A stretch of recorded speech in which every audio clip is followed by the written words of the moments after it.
کہ کیا رفع دین کے بغیر نماز ہو جاتی ہے؟ تو ایک بار یاد رکھیے گا، صلو کما رأیتمونی اصلی۔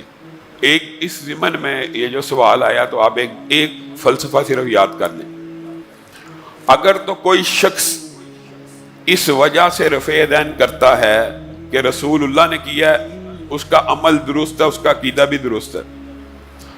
اگر تو کوئی شخص اس وجہ سے رفع دین کرتا ہے کہ رسول اللہ نے نہیں تھا کیا، امام شافعی کی تقلید کرتے ہوئے میں کرتا ہوں، امام مالک کی تقلید، امام احمد ابن حنبل کی تقلید کرتے ہوئے میں کرتا ہوں، رسول اللہ نے کوئی نہیں تھا کیا، عمل درست ہونے کے باوجود اس کا یہ نقطہ نظر اور عقیدہ درست نہیں ہے۔ اور اسی طرح اگر کوئی شخص رفع دین نہیں کرتا اور اس کا یہ ذہن ہے کہ رسول اللہ نے نہیں تھا کیا، میں اس لیے نہیں کرتا، تو اس کا عقیدہ درست ہے، اگرچہ عمل میں اس کی تحقیق میں کمی رہ گئی۔ یہ بات میں اس لیے کر رہا ہوں، اگر رسول اللہ صلی اللہ علیہ وسلم نے پوری زندگی میں ایک مرتبہ بھی رفع دین کے بغیر نماز پڑھی ہو تو وہ نماز پڑھنا سنت ہے، وہ نماز پڑھی جا سکتی ہے، اس کے اوپر ہمیں کسی قسم کا کوئی اعتراض نہیں ہے۔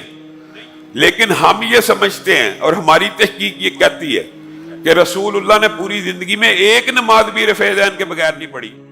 علامہ ہشام الہی ظہیر کے بیانات حاصل کرنے کے لیے آفیشل چینل علامہ ہشام الہی ظہیر کو سبسکرائب کر لے۔